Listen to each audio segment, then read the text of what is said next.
I recently have been on the hunt for a model of my local railroad, and I found this really good deal for one from eBay. I thought I'd show it for you guys here today, as I unbox it. This model is a General Electric U-23B locomotive in Providence and Worcester colors, a railroad I live rather close to.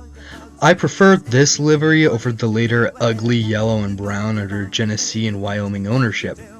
It took me ages to find a model for a good price, but I finally picked up this fella from Bachman for $73, basically mint. Its first run went beautifully.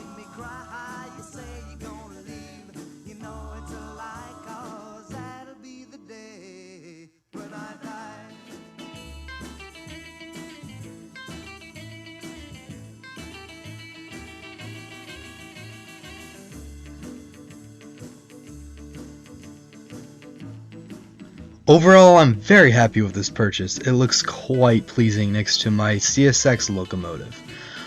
A wonderful addition to my collection.